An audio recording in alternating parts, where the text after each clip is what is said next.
makasih nih sebelumnya Mbak Rina, kita udah bisa ketemuan, udah bisa ngobrol-ngobrol gitu kan. Selama ini mungkin kita lebih banyak interaksinya mungkin di media sosial gitu ya. Nah sekarang mumpung kita ketemuan, kita akan ngobrol lebih banyak lagi nih tentang kegiatannya Mbak Rina plus kegiatannya teman-teman Sili Jogja gitu. Nah ini kan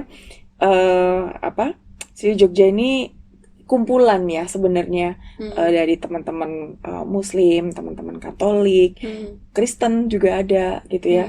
Nah, boleh nggak mungkin cerita sedikit aja nih apa sih kegiatannya Sili Jogja itu? Jadi Srili Jogja itu kan sebenarnya ini ya inisiasi dari co-founder gitu. Co-foundernya itu nggak hanya dari Muslim, tapi juga dari Kristen, Katolik, bahkan di tahun itu 2015 itu ada salah satu co-founder kita itu dari penghayat kepercayaan. Padahal waktu itu belum tuh Belum disahkan, ada. iya, Oke. belum disahkan penghayat kepercayaan. Nah, sebenarnya Srili itu kan tujuannya awalnya digunain apa namanya bersama-sama di inisiasi itu untuk membuka ruang perjumpaan sebenarnya. Apalagi perempuan gitu. Nah, itu kelebihan dari kita dibandingkan komunitas-komunitas lainnya kayak gitu. Kenapa perempuan? Ya, Menarik ini nih kan. Karena kan biasanya kalau komunitas atau apa itu kan apalagi kalau ini ya lintas itu biasanya kan ada laki-laki, ada perempuan. Kenapa perempuan aja? Karena kita melihat, Mbak, awal mula dari perdamaian itu diinisiasi oleh perempuan. Oke, baik. Ya, karena perempuan itu di sisi lain besok dia yang akan mendidik karakter anak-anaknya gitu. Jadi mendidik generasi selanjutnya itu dari perempuan kayak gitu. Oke, dari ibu Dari ya, ibu kalau di keluarga. kayak gitu. Dan pendekatan yang kita bangun di Srili itu pendekatan yang feminim gitu. Pendekatannya feminim. Pendekatannya feminim. Jadi kayak misalnya nih, kita itu ngobrolin tentang misalnya tentang narasi-narasi atau tentang toleransi, itu nggak dengan seminar, Mbak. Oke. Tapi dengan masak. Dengan masak? Iya, kita masak-masak bareng, ngerujak bareng kayak gitu. Bikin lapar. Bikin lapar ya. Iya. Jadi perjumpaan itu yang kadang hanya dilihat itu sepele gitu. Tapi itu yang membuat kita akhirnya jadi merasa bersaudara satu sama lain. Gitu. Jadi justru ini pendekatannya adalah pendekatan soft banget, personal sekali, sangat personal. Gitu. Kita tahu memang ini nggak cepet gitu ya. Dampaknya itu nggak kalau bahasa ya, iya, nggak outputnya itu nggak langsung jadi gitu. Enggak,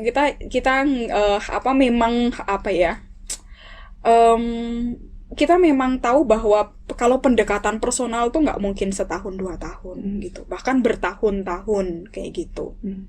Tapi kita yakin kalau misalnya dengan menggunakan pendekatan personal itu dampaknya lebih lama.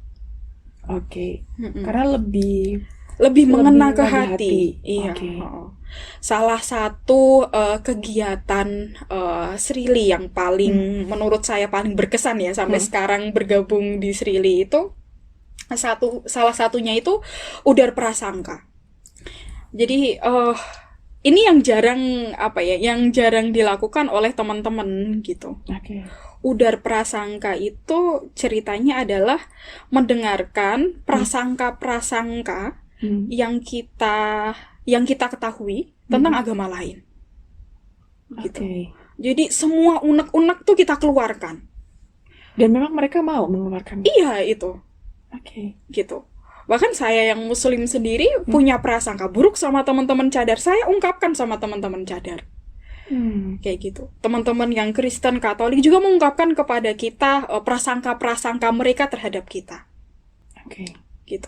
Nah, dari udar prasangka itu kita kan jadi tahu ya bahwa ternyata selama ini tuh nggak kayak gitu loh, Oke. kayak gitu. Jadi emang apa ya, kita kan seringnya itu memendam ya. Hmm.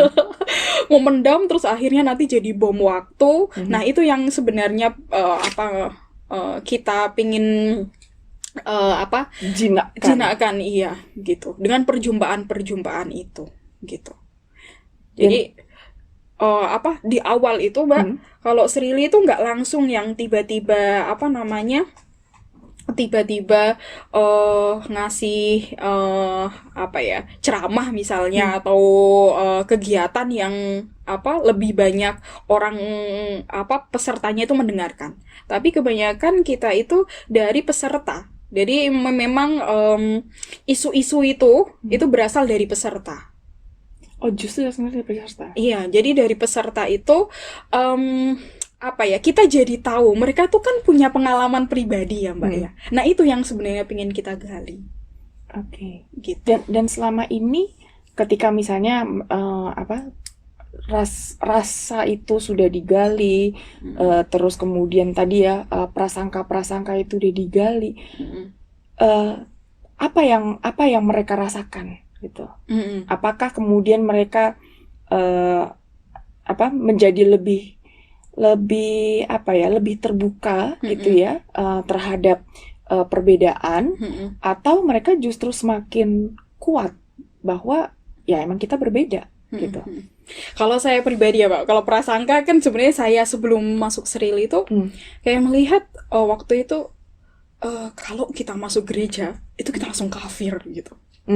Iya kan, itu tuh selalu banget didengungkan sama guru-guru kita atau orang-orang tua kita gitu, guru agama kita kayak gitu. Nah, itu yang kemudian ditantang oleh Srili gitu. Prasangka kamu ini bener atau enggak gitu loh ibaratnya itu. Jadi akhirnya ya gimana cara menantangnya itu? Ya itu saya waktu pertama kali jadi di Srili itu, untuk masuk Srili kita ada onboarding. Salah satunya itu masuk ke rumah ibadah kayak gitu.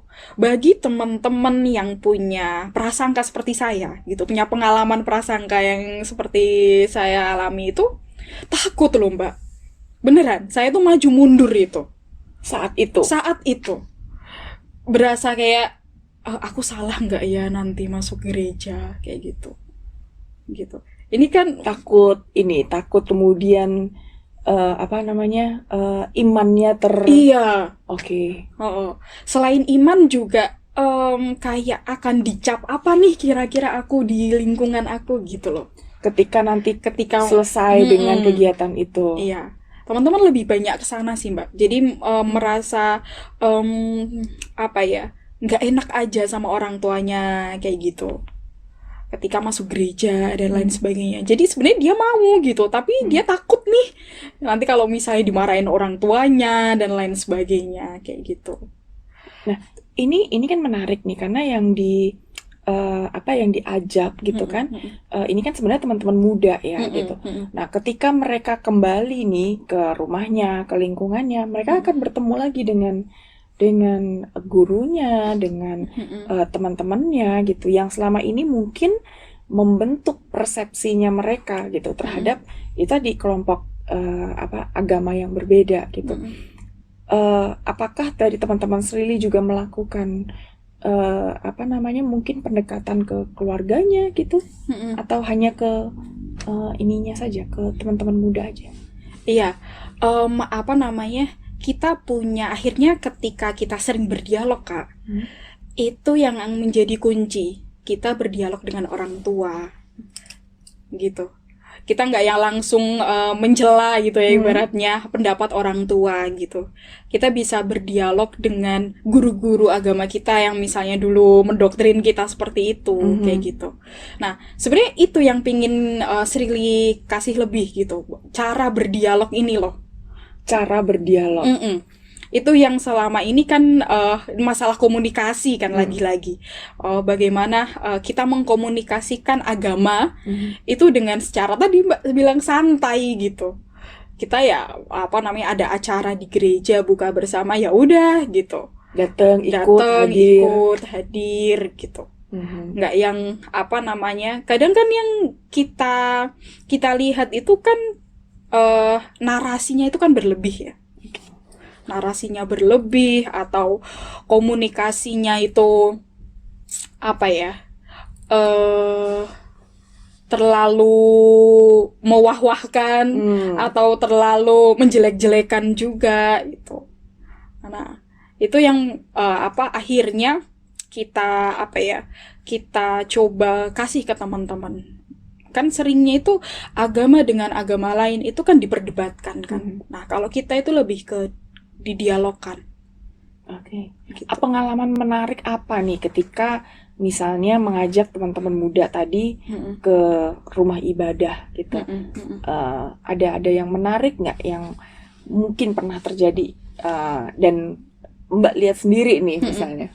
Waktu itu Srili sebelum pandemi ada kemah bocah lintas iman. Kemah bocah lintas iman. Jadi untuk bocil-bocil. Oh, untuk bocil-bocil. Jadi SD. SD. Oke. Itu tujuannya untuk apa namanya, pendampingan anak-anak kecil. Kebanyakan juga dari anak-anaknya anggota-anggota Srili untuk diajarkan melihat gitu kegiatan ibunya itu seperti apa. Karena ibunya ada dalam Srili, Iya. jadi anaknya pun juga akhirnya diajak supaya ngelihat kegiatan ibunya. Iya, nilai-nilainya tuh biar sampai ke anak-anaknya gitu loh, Mbak. Oke. Nah, waktu itu tuh apa namanya, itu umur berapa ya? Umur 10 sampai 12. Iya, kelas 5-an gitu. Kelas 5-an. Oke. Jadi 5 sampai 6.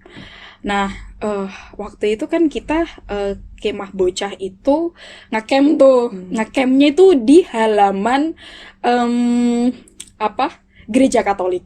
Depan halaman gereja Katolik.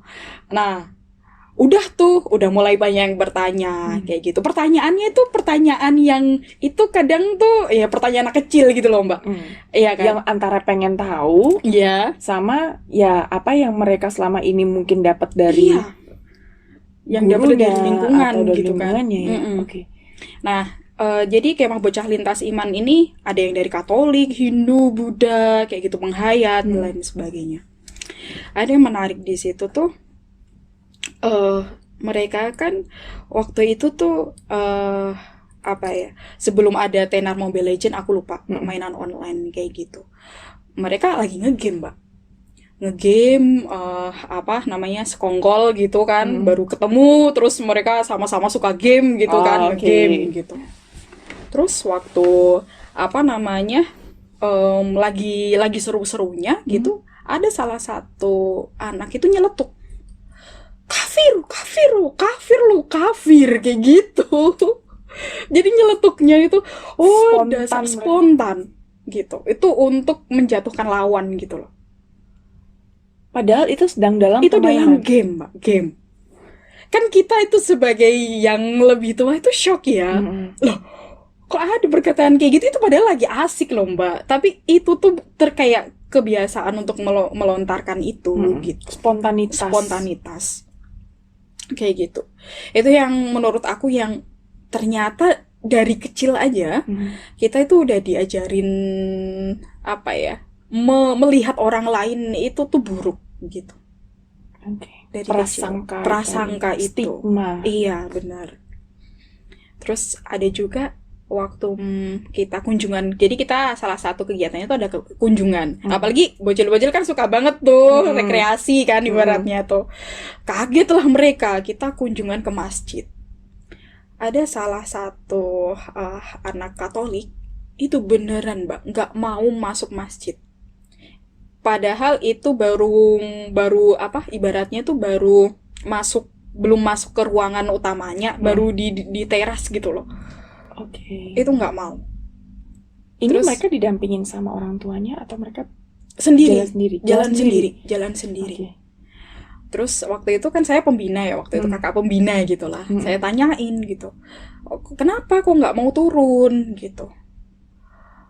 Enggak, kenapa kita ke masjid gitu? Loh, nggak apa-apa, orang kita nih mau lihat nih di masjid itu ada apa gitu, ya kan? Kita tuh oh, nggak boleh, dulu aku sama ibuku sama sama bapak nggak boleh ke masjid gitu, Sampai terlontar seperti sampai itu. terlontar seperti itu. Berarti kan eh apa ya, anak itu jadi merasa takut. Gitu. Terus saya tanyain lagi, eh kenapa nggak boleh? Aku bilang kayak gitu. Soalnya mereka dulu yang ngebom UTI. Jadi Oh. neneknya gitu. Jadi ada pengalaman yang diturunkan. Ada Gitu. ketakutan yang Benar, diturunkan. benar. Ada trauma yang Ada diturunkan. trauma yang diturunkan. Gitu. Itu yang buat aku jadi kayak nggak bisa juga memaksakan gitu loh, Mbak. Iya nggak sih? Kadang kayak gitu kan kita juga lama harus harus berdialog dengan orang Iya, tuanya dulu, pemulihannya. iya, pemulihannya dan lain sebagainya. Nah, kalau kita asal ngejudge kan mungkin aja aku bisa berprasangka ya bahwa anak ini tuh nggak mau masuk masjid karena memang dia itu ekstremis misalnya atau apa gitu. Ternyata memang ada pengalaman yang apa namanya Yang membentuk, iya. dan sebenarnya membentuk orang tuanya, Iya. tapi karena orang tuanya menurunkan kepada anaknya, akhirnya anaknya pun juga jadi seperti itu ya. Iya. Nah, itu yang pengalaman yang menurut aku juga jadi kayak oh iya, kenapa kamu nggak mau ke gereja misalnya? Aku akan menanyakan itu dulu gitu, nggak yang langsung aku judge. Oh, kamu ini nggak toleran sama orang gitu kan? Kita kadang juga ngejudge gitu ya. Benar. Kita ya. Kadang kita juga perlu untuk melihat pengalaman mereka kayak gitu. Jangan-jangan memang ada trauma-trauma yang perlu diselesaikan kayak gitu. Yang lebih sulit mana nih, pendekatan kepada anak-anak tadi atau kepada remaja? Kalau anak-anak tuh mereka sedang masa pembentukan karakter ya, karena kan mereka masih banyak menyerap, lebih banyak menyerap informasi. Sedangkan kalau remaja itu mereka paling tidak karakternya itu sudah ada gitu, sudah terbentuk gitu. Cuman memang belum bisa dibilang masih mencari identitas dirinya juga gitu. Nah, mana yang lebih sulit sebenarnya, pendekatan kepada anak atau kepada remaja? Kalau saya pribadi itu lebih ke remaja sih, Mbak. Lebih ke remaja. Karena remaja itu tuh mereka merasa dirinya lebih ini juga kan, ini aku gitu. Udah mulai kayak gitu nih, eksistensi dirinya itu udah mulai kelihatan. Nah, ketika eksistensi dirinya mulai kelihatan dan dia mengambil sikap yang ekstremis misalnya, itu akan lebih susah untuk kita dialogkan gitu atau seringnya itu butuh waktu yang panjang, lebih panjang karena mereka juga udah mulai kritis kan, udah mulai kritis dan udah mulai menginternalisasi ke pengalaman mereka kayak gitu. Kalau misalnya masih anak-anak tuh ya kita masih bisa membimbing, cuman ya itu syaratnya orang tuanya mau enggak gitu.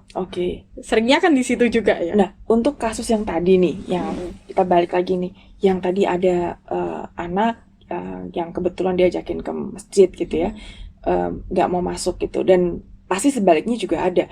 Nah, itu apakah kemudian dari teman-teman Srili juga melakukan pendekatan kepada orang tuanya gitu kan, karena tadi itu ada faktor orang tuanya yang diturunkan kepada anak. Nah, kita nggak langsung serta-merta kayak melaporkan gitu loh. Oh, ini anakmu nggak mau masuk ke masjid gitu. Enggak. Kita nggak kayak gitu, Mbak. Pendekatannya awalnya kita ngajakin pelan-pelan tuh dengan temen-temennya deket gitu. Oh, ayo masuk Srili yuk gitu. Ibunya masih muda waktu itu. Ayo masuk Srili gitu. Terus masih muda dan untungnya mau untuk diajak gitu. Awalnya juga agak heran gitu. Kok bisa ya lontaran candaan humor itu bisa antara Romo waktu itu, kita kan paling suka itu kalau ketemu sama Romo, ketemu sama suster kayak gitu. Candaan-candaan yang menurut dia itu kayak, oh ternyata tuh umat Muslim juga bisa loh bercanda kayak gitu loh. Oke. Iya, Jadi muncul juga muncul sebenarnya. juga gitu. Oh ternyata umat Muslim juga nggak semuanya itu punya pandangan untuk melakukan pengeboman kayak gitu terhadap orang yang berbeda kayak gitu. Jadi kan dia akan melihat ternyata Ada loh ya. ada kayak Jadi gitu. tidak bisa di generalisir gitu. Kayak gitu. Dan itu panjang, Mbak. Karena mereka kan dia ini akan melihat kan gitu, melihat umat muslim yang lain seperti apa kayak gitu. Gimana kita memperlakukan suster, memperlakukan romo kayak gitu. Jadi secara tidak langsung ya itu akhirnya mengikis prasangkanya. Oke. Wow, ini mungkin bisa menjadi pengalaman yang enlightening ya buat teman-teman muda ya, bahwa perlu yang namanya perjumpaan terutama dengan teman-teman yang berbeda, teman-teman yang selama ini mungkin mereka hanya bertemu sebatas pertemanan gitu. Tapi berapa banyak sih ini misalnya dari anak-anak gitu ya sama remaja yang sudah ikut kegiatannya Srili gitu ya, dan kemudian mereka mau lagi untuk ngajakin teman-temannya. Nah, masalahnya kita itu di sini, Mbak. Ruang-ruang perjumpaan itu sekarang susah dicari. Ruang-ruang perjumpaan susah cari. Karena di Jogja sendiri itu semakin eksklusif banget kos muslimah. Iya kan? Ada kos muslimah, terus ada perumahan syariah gitu. Sekarang semakin banyak. Dan itu kan membatasi perjumpaan sebenarnya. Alih-alih untuk melihat itu sebagai perumahan terus atau tempat tinggal itu sebagai proses meningkatkan keimanan, tapi di sisi lain itu sangat menurunkan keimanan gitu karena akhirnya tidak terjadi yang namanya dialog dengan yang berbeda tadi, dengan yang berbeda itu. Atau kemarin kita juga sedikit gitu mengkritik sekolah-sekolah Katolik yang semakin menjamur, dan ada beberapa sekolah Katolik yang nggak mau menerima dari luar Katolik. Gitu. Ini menarik karena sebenarnya sekolah Katolik itu cukup terbuka. Iya. Awalnya. Iya, awalnya. Nah, itu aku juga heran, Mbak. Saya kan asli Semarang nih. Jadi di Semarang itu ada sekolah namanya Sekolah Sang Timur. Iya. Nah, itu banyak itu anak-anak di masyarakat di sana yang Muslim juga sekolah di sana gitu. Tapi semakin kesini itu kok juga menutup itu gitu. Di mana nggak tahu kalau di Sang Timur, tapi kalau di Jogja itu banyak yang seperti itu.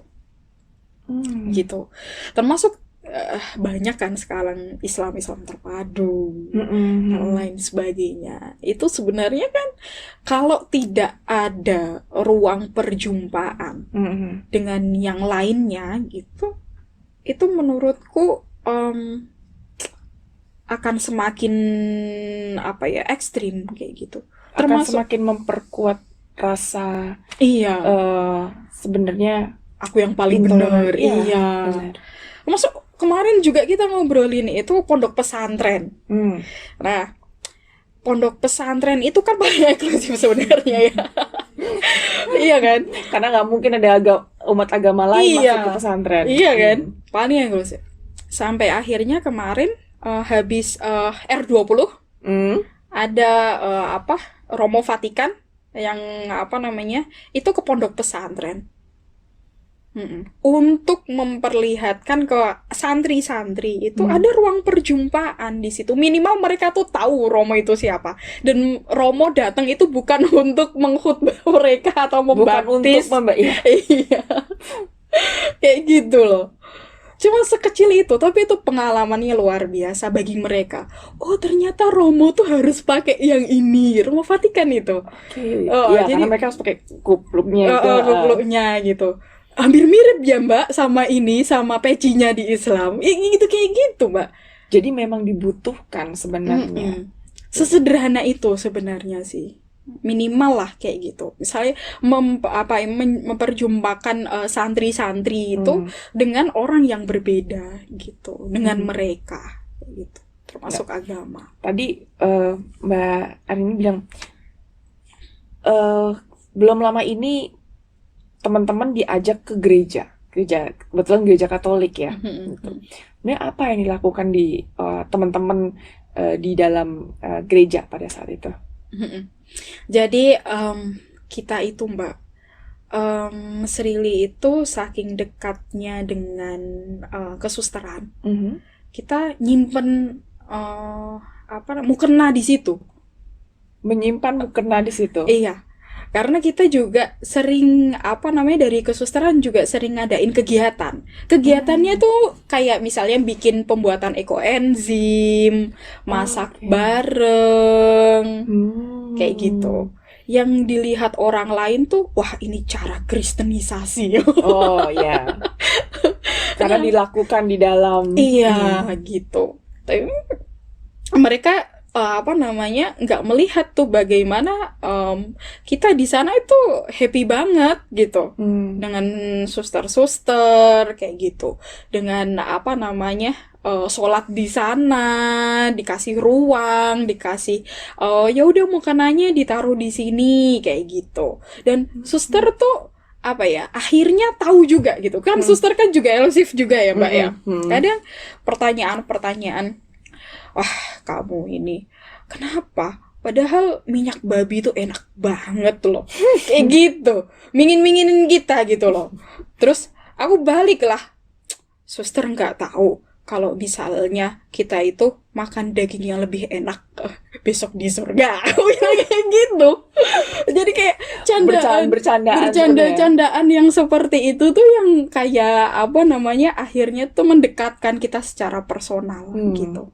eh Bukan berarti ada narasi di luar sana itu yang menggabungkan agama Hmm. Katolik dan Islam dan agama-agama lainnya, enggak gitu.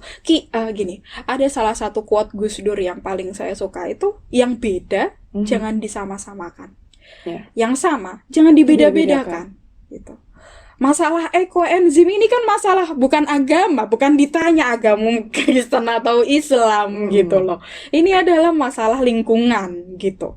Ya masalah lingkungan tuh manusia semua, nggak ada Nggak unsur ada unsur agamanya. agama, benar. Kalau kita nggak ada perjumpaan itu, kita nggak pernah tahu Mbak Ya. gitu.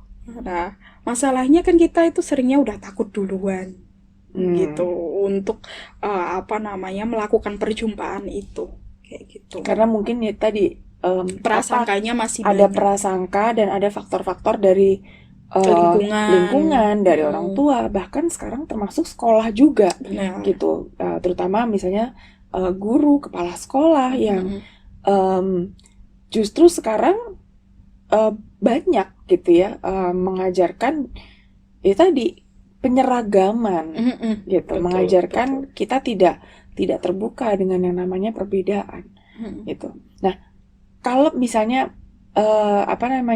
menurut teman-teman nih, teman-teman di Srili, bagaimana perjumpaan itu sebenarnya bisa membawa perubahan gitu ya terhadap cara berpikir, cara bersikap gitu ya, terutama kepada teman-teman yang mungkin kelompok-kelompok minoritas gitu. Ini kan selain agama gitu ya, masih ada nih yang lebih minoritas, kelompok aliran kepercayaan gitu. Nah, mereka lebih minoritas lagi gitu. Nah, Srili itu sebenarnya sangat terbuka Baik itu dari lintas identitas. Jadi baik itu agama ataupun kepercayaan maupun yang agnostik atau Oke. ya. Jadi kita kan nggak hanya atau teman-teman Yahudi misalnya, Bahai gitu dan lain sebagainya. Jadi atau menurut kita melihat minoritas tuh tergantung bagaimana tempat dan situasi saat kita berada. Oke. Misalnya, ketika kita di Bali, maka umat Muslim menjadi minoritas di sana. Iya. Gitu. Kita di Jawa, teman-teman Katolik dan lain sebagainya menjadi minoritas. Gitu.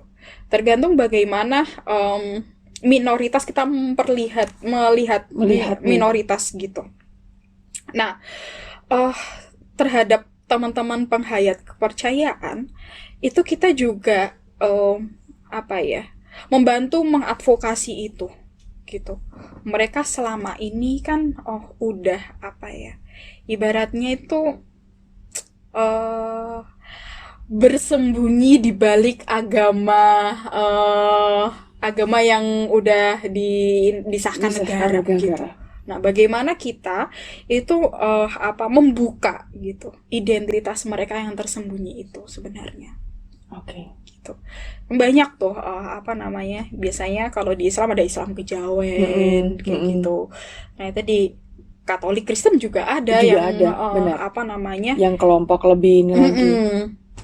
Gitu, yang mereka sebenarnya itu penghayat kepercayaan tapi bersembunyi di balik itu karena apa ya? Karena nggak ada KTP yang tidak bisa menerima agama atau kepercayaan mereka. Kepercayaan mereka kayak gitu.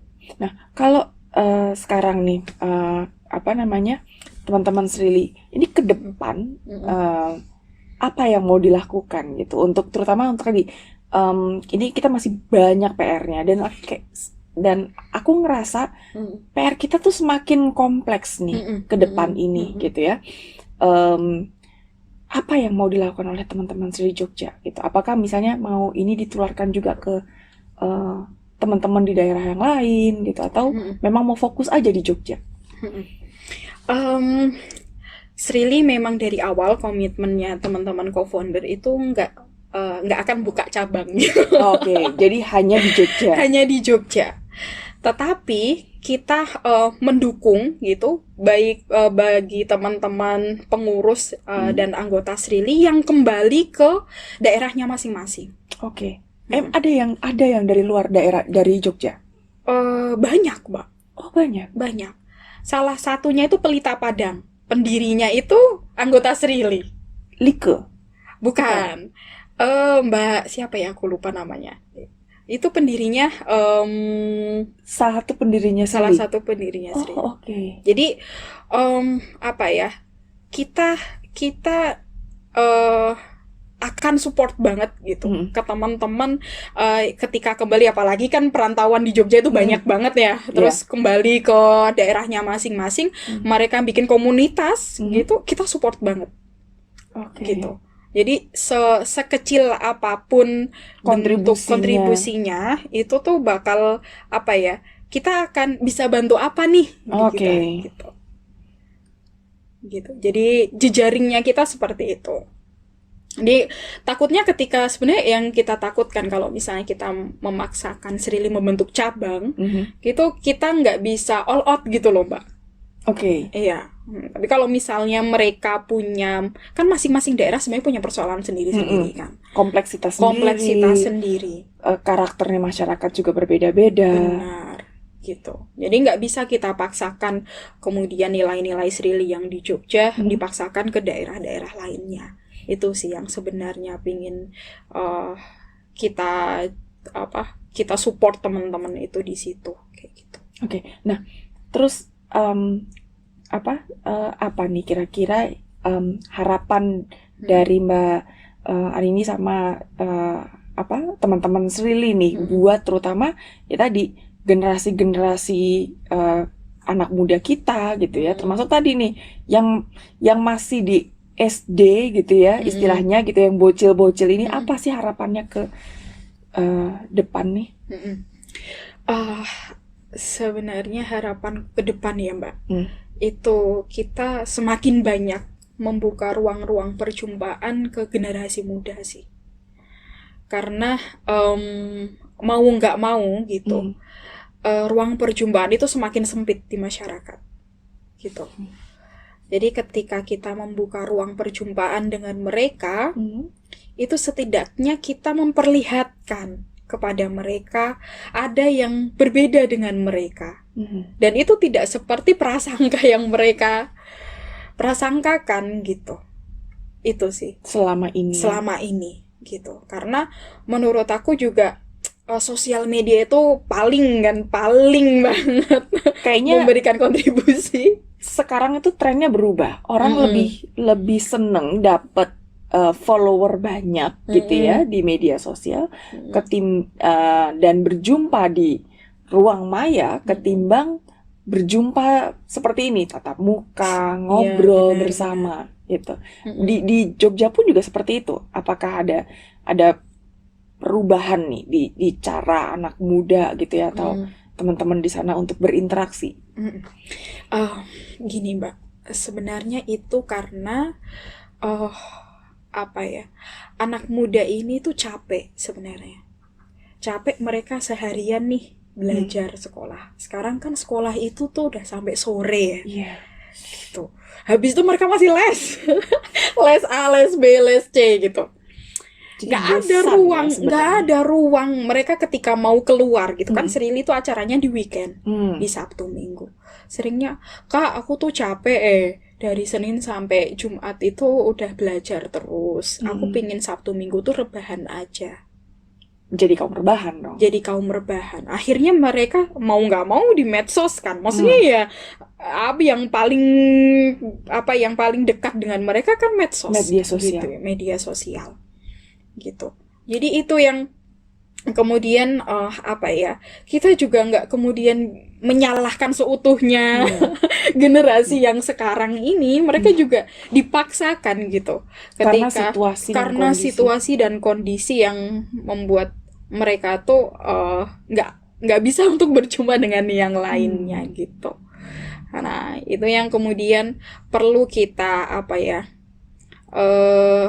benahi satu persatu gitu. Makanya kita minimal tuh anak-anak Srili gitu, anggota-anggota atau pengurus Srili yang udah ibu-ibu, ketika kita ada acara Srili dimanapun, anak-anaknya ikut gitu. Supaya mereka juga bisa berinteraksi dengan yang lainnya. Iya, minimal itu. Berapa jumlah anggota Srili sekarang? Anggota Srili yang dari 2015 sampai sekarang itu mencapai 200 sampai mau 300-an. Oke, dan ini semuanya ibu-ibu ya kebanyakan atau mix, campur? Mix campur banget. Kebanyakan juga teman-teman juga banyak yang sudah balik ke daerahnya masing-masing dan membentuk komunitas sendiri di sana. Oke. Nah, ini nih buat teman-teman di Jogja nih. Kalau misalnya mereka mau gabung gitu ya di Srili, misalnya jadi volunteer gitu ya, atau mau ikutan dalam kegiatannya, gimana cara mereka dapat informasi gitu? Kalau mau ikut Srili itu sebenarnya kita terbuka banget ya. Misalnya setiap kegiatan itu kita open. Cuman untuk menjadi anggota nih, nah untuk menjadi anggota kita itu ada onboarding namanya. Jadi menyamakan nilai-nilai Srili. Termasuk dialog, lintas identitas, dan nilai-nilai Srili yang diajarkan. Nah, setelah onboarding ini ada banyak syaratnya, termasuk syarat untuk masuk ke rumah ibadah. Iya. Jadi nggak cuman sekedar syarat mereka harus punya nilai yang sama, tapi mereka juga mau masuk ke dalam rumah-rumah ibadah yang berbeda-beda tadi ya. Iya, ya gimana mau dialog kalau tidak ada perjumpaan. Benar. Jadi itu kan nilai Srili kan dialog, lintas identitas dan lain sebagainya itu. Nah, itu menjadi prasyarat untuk menjadi anggota. Kemudian nanti setelah anggota ada pengurus. Kayak gitu. Jadi kalau misalnya mau ikut acara boleh, tapi untuk menjadi anggota ada beberapa step onboarding namanya kita. Oke. Jadi kalau misalnya Srili bikin kegiatan, soalnya, oh aku mau ikutan dong, volunteer jadi panitia, itu boleh. Boleh banget Boleh kita. banget. Oke, baik. Nah, tadi bicara soal nilai nih ya, nilai-nilainya Srili. Boleh nggak disebutin apa aja sih nilai-nilainya Srili? Nilai Srili itu ada 5, Mbak. Oke. Cuman yang terpikirkan sekarang aku lupa 2-nya lagi. Ada lintas identitas sama dialog. Itu yang menurut aku poin penting juga gitu. Karena lintas identitas ini tanpa segregasi apapun ya, termasuk kan kayak di mana namanya, di Kristen itu kan ada GKI, GKJ, terus ada Kristen Batak, Ya, ada KBP, ada GPIB, ada banyak. Di Islam ada NU, Muhammadiyah, ya. Ahmadiyah, Syiah, dan lain sebagainya. Nah, kalau misalnya kita cuman melihat apa dari agama aja tanpa lintas identitas lainnya, ya kita apa ya? Jadi merasa mayoritas gitu. Misalnya oke, saya Muslim gitu, mayoritas gitu. Ketika kita kerucutkan lagi, Islam yang mana nih? Ahmadiyah, NU, Muhammadiyah, Syiah, dan lain sebagainya. Itu kan mereka juga ada yang lebih minoritas lagi. Teman-teman Ahmadiyah misalnya. Atau teman-teman Syiah yang di Madura dipersekusi kayak gitu. Nah, itu kan jadi ada layer-layer tuh identitas yang kemudian perlu kita lihat. Kayak gitu. Terus ada juga lintas identitas tuh teman-teman trans juga kan. Gitu. Termasuk isu tentang identitas gender itu di agama kan menjadi sesuatu yang sangat sensitif sekali. Sangat sensitif. Nah, itu kan double layer lagi. Kayak gitu. Double minoritas. Nah, kayak gitu itu kan yang sebenarnya pingin kita perlihatkan gitu, bahwa kamu Muslim gitu, kamu mayoritas di Indonesia ini misalnya. Tapi ketika kita tanya lagi gitu, misalnya kamu dari Ahmadiyah ya, berarti kan dia minoritas. Walaupun dia di lingkungannya mayoritas gitu loh. Tapi dia minoritas. Gitu. Buktinya juga mereka banyak dipersekusi. Teman-teman Syiah juga kayak gitu. Diskriminasi kayak gitu. Atau teman-teman Katolik gitu. Ada Katolik Chinese. Iya kan? Katolik Ortodoks misalnya. Itu kan juga mereka yang Katolik Chinese juga lebih merasa double minoritas juga. Satu gitu. Karena rasnya, dan kedua karena agamanya juga. Kayak gitu. Nah, kita pingin memperlihatkan gitu bahwa kita itu bisa sewaktu-waktu berada di minority gitu. Maka ketika kita menjadi mayoritas, jangan sampai kita itu sewenang-wenang karena besok ketika kita jadi minoritas kita nggak mau. Kita nggak mau mendapat perlakuan yang sama gitu.